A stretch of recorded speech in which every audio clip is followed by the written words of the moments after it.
종교 중독은 어느 종교에서든지 찾아볼 수 있습니다. 이 영상은 제가 몸담았던 특정 종교의 문제라기보다는 왜 제가 건강한 신앙생활을 하지 못하고 종교 중독에 빠지게 되었는지에 대한 이야기입니다.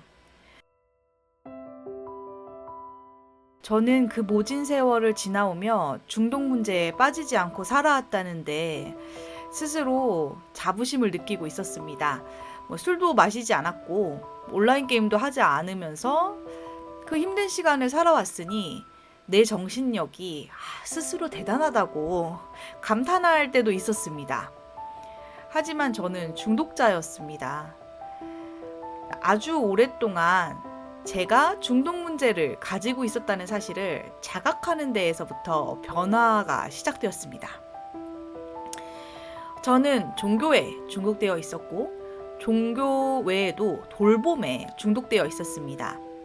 돌봄 중독이라는 말은 정확하게 공의존, 코디펜던시라는 말로 정의할 수 있었습니다.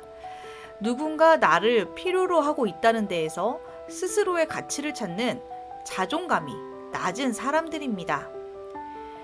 다른 사람이 자신에게 의지하길 원하기 때문에 나의 도움이 절실한 사람들을 찾아다닙니다.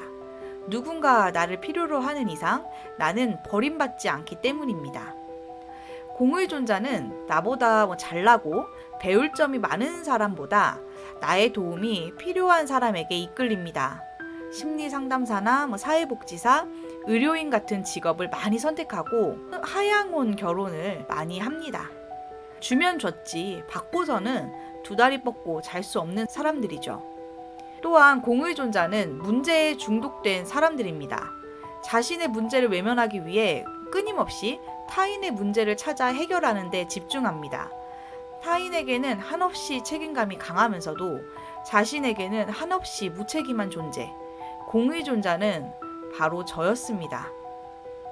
제가 공의존자, 코디펜던트가 된 원인은 두 가지였습니다. 하나는 제 어머니가 나르시시스였다는 사실이죠. 나르시시스는 지독하게 이기적이고 자신을 위해 타인을 희생시킵니다. 설사 그 타인이 자기 자식이라고 하더라도 말이죠. 저는 어머니에게 길들여져서 그녀의 눈물에 깊이 공감하고 낮은 자존감과 트라우마를 끊임없이 어루만져주고 어린아이를 돌보듯 그녀의 필요를 채워주고 그녀의 문제를 해결하려 애썼습니다. 그 결과 저는 건강하고 안정적인 보통의 사람들과의 소통 능력을 잃어버렸습니다. 정상적인 소통이 무엇인지 배우지 못했기 때문이죠. 우리 가족은 엮이는 가족이었습니다. 엮이는 가족이란 부모 중에 한 명 이상이 중독자이거나 나르시시스트인 가족입니다. 우리 가족이 겪었던 불화나 다툼, 혼란과 좌절, 그리고 트라우마와 상처는 신앙과는 전혀 상관이 없었습니다. 우리는 수십 년 전부터 이미 이론으로 확립된 엮이는 가족이 갖는 전형적인 구조와 어려움을 가지고 살고 있었습니다. 그리고 저는 스스로 도저히 이해할 수 없었던 나 자신을 이해할 수 있게 되었습니다. 저는 공의존자였습니다. 건강하고 행복한 사람들과는 대화가 잘 이루어지지 않았습니다. 네가 눈물 젖은 빵을 먹어봤어? 네가 인생을 알아? 이런 반발심이 들기도 했습니다. 낙엽만 굴러도 까르르거리며 웃는 또래들과는 물과 기름처럼 섞이지 못했습니다. 저는 지독한 우울감이나 트라우마, 상처가 있는 사람들과만 만났고 서로의 트라우마를 반복하고 어루어 만져주는 것만이 진정한 대화라고 믿었죠. 그리고 제가 공의존자가 되었던 또 다른 원인은 바로 종교였습니다. 부모와 역기능적인 관계, 그러니까 감정 뱀파이어와 감정 공급자라는 이 관계를 맺어온 저는 교회와 그리고 하나님과도 건강한 관계를 맺지 못했습니다. 마르지 않는 샘처럼 나를 채워주실 것만 같던 하나님은 어느새 내가 하지 못한 일들을 하나씩 헤아리며 비난하는 빚쟁이가 되어버렸습니다. 교회는 내가 공의존자가 될 수밖에 없는 이유를 논리정연하게 가르쳐 주었습니다. 그곳에서는 내가 빚을 졌기 때문에 갚아야 한다고 했습니다. 막대한 채무감에 부담을 느꼈습니다. 나로 인해 죄 없이 십자가에서 돌아가신 예수님의 피, 그리고 이 복음을 한국까지 전하기 위한 희생. 즉, 저는 복음의 빚진 자였습니다. 복음의 빚진 자라는 말은 제가 속해 있던 선교단체에서 자주 쓰던 문구였는데, 채무감에 짓눌렸던 이가 저뿐만은 아니었는지 많은 이들이 학기 중 선교나 임원 일을 위해 휴학을 감행하고 졸업하고 나서는 간사가 되어 가난하게 살았습니다. 도대체 언제까지 갚아야 하는지 알 수 없는 그 큰 은혜에 감격하고 감동하며 우리의 인생을 바쳐 갚고 또 갚았습니다. 또한 종교는 저를 공의존자의 특징 중 하나인 문제에 중독되도록 만들었습니다. 기도회에 앉아 있으면 대한민국뿐만 아니라 전 세계의 재난이 닥칠 때마다 기도했습니다. 광범위한 기도 제목과 중보 기도는 저로 하여금 내가 책임져야 할 영역을 정확하게 인식하지 못하게 했습니다. 친척들의 돈 문제나 동생의 게임 중독과 장래부터 인도에서 고통받는 불쌍한 아이들까지 모든 문제에 매몰되었습니다. 주여, 바꿀 수 없는 것을 받아들이는 평온함과 바꿀 수 있는 것을 변화시킬 수 있는 용기를 주시고 이 둘의 차이를 알 수 있는 지혜를 주옵소서. 라인홀트 니버의 평온을 비는 기도와 같이 제게 필요한 것은 이 둘을 구분하는 지혜였습니다. 안타깝게도 청년의 봉사가 간절한 교회와 자녀의 희생이 필요했던 나르시시스 어머니는 제게 건강한 경계선을 가르쳐주지 않았습니다.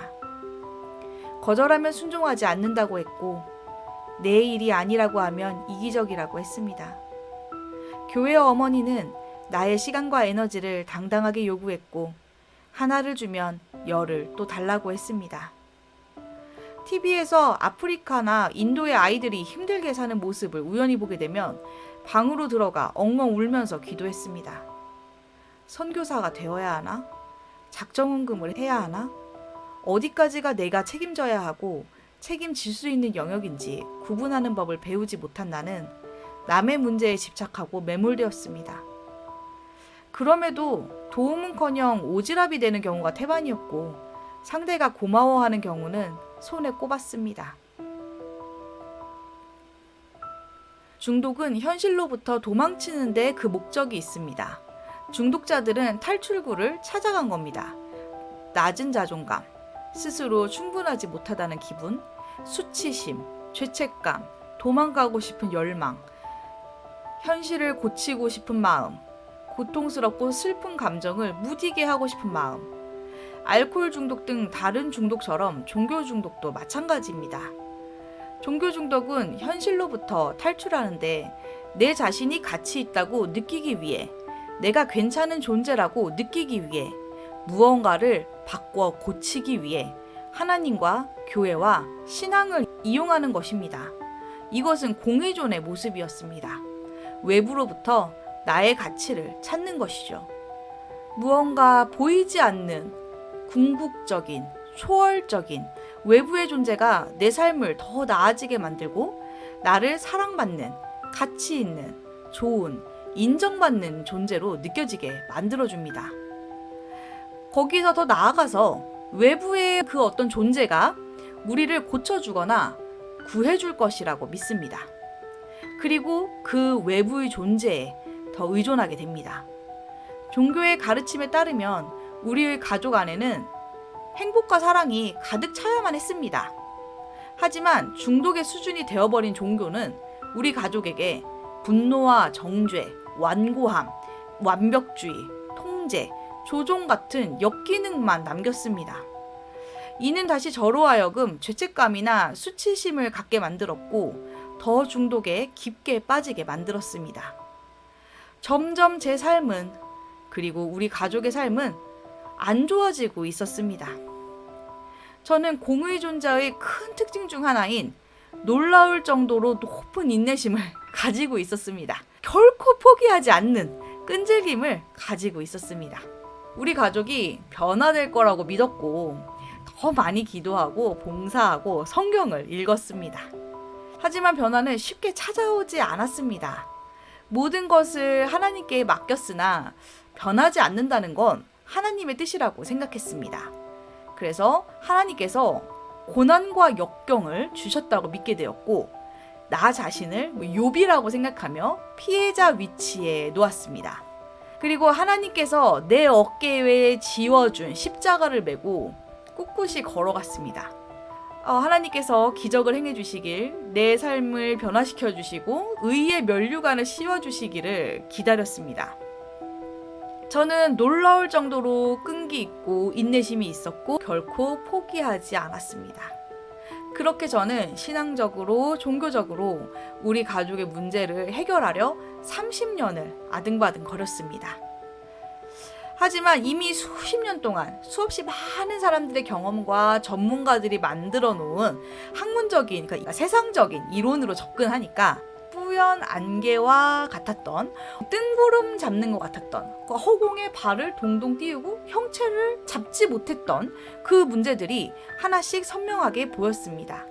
이제야 분명하게 알게 된 것은 우리 가족은 누가 가해자냐, 누가 피해자냐 이걸 구분하기 어려울 정도로 서로가 서로의 역기능을 점점 더 심화시켜 왔다는 사실입니다.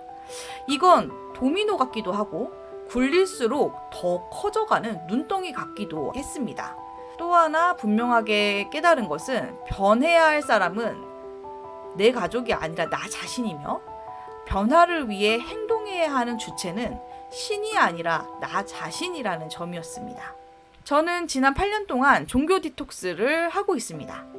태어나면서부터 인격이 완성되어 굳어져 갈 즈음까지 가지고 있었던 잘못된 죄책감과 자기 혐오, 불안과 같은 감정, 또 일반적이지 않은 신념과 가치관, 이런 것들을 모두 지워내는 것에서부터 시작을 해야 했습니다. 생각보다 정말 꽤 오랜 시간이 필요한 일이었습니다.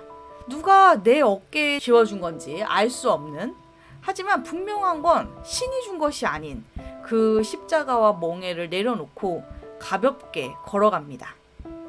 어떤 분이 저에게 이 얘기를 하시더라고요. 인생의 짐은 가벼울수록 좋다. 저는 제 것이 아닌 짐까지도 막 다 짊어져야 된다고 생각을 하고 살았던 것 같아요.